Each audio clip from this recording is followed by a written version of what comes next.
Gill. 1 Thessalonians chapter 4, verse 13. Reading from the King James Bible first, quote, "But I would not have you to be ignorant, brethren, concerning them that are asleep, that ye sorrow not, even as others which have no hope," unquote. John Gill, quote, "But I would not have you to be ignorant, brethren, as they seem to have been about the state of the pious dead, the rule and measure of mourning for them, the doctrine of the resurrection of the dead, and the second coming of Christ, and the future happiness of the saints. Wherefore the apostle judged it necessary to write to them upon these subjects." The Alexandrian copy and others, the Vulgate Latin, Arabic, and Ethiopic version, reads, "We would not have you to be ignorant," unquote. And also spelled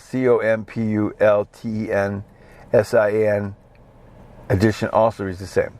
"Concerning them which are asleep," that is, dead, it was in common use among the Eastern nations, when they spoke of the dead, to say they were asleep.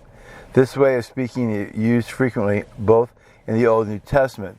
See 1 Kings chapter 2, verse 10, 1 Corinthians 15, verse 20, and often with the Targumist.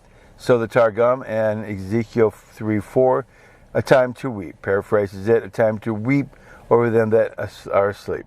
And in Ezekiel 4:2, "I praise those that are asleep."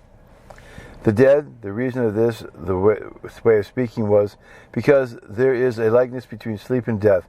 In both there is no exercise of the senses, and the persons are at rest, and both rise again, and they are common to all men and proper and peculiar to the body only. The apostle designed such persons among the Thessalonians, who either died a natural death or were removed by violency through the rage and fury of their persecutors, for whom their surviving friends were pressed with overmuch sorrow, which is here cautioned against. "And ye sorrow not, even as others that have no hope." The apostle's view is not to encourage and establish a stoic apathy, a stupid indolency, and a brutal insensibility, which are contrary to the make of human nature, to the practice of the saints, and even of Christ and his apostles and our apostle himself, but to forbid excessive and immoderate sorrow, and all the extravagant forms of it the Gentiles ran into, who, having no notion of the doctrine of the resurrection of the dead, had no hope of ever seeing their friends more, but looked upon them as entirely lost, as no longer being and never more to be met with, seen, and enjoyed. This drove them to extravagant actions, fears, transports, and downright madness, as to throw off their clothes, pluck their own hairs, tear their flesh, cut themselves, and make baldness between their eyes for the dead. See Deuteronomy chapter 14, verse 1.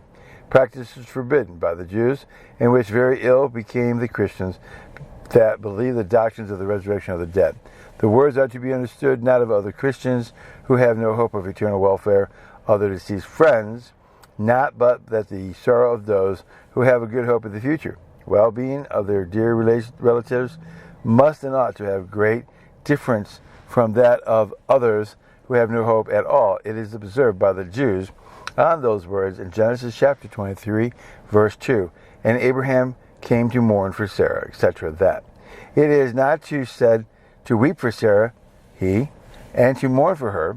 For such a woman as this, it is not fit to weep after her soul is joined in the bundle of life, but to mourn for her and do her great honor at her funeral, though because it is not possible for a man should not weep for the dead, it is said at the end, "and to weep for her."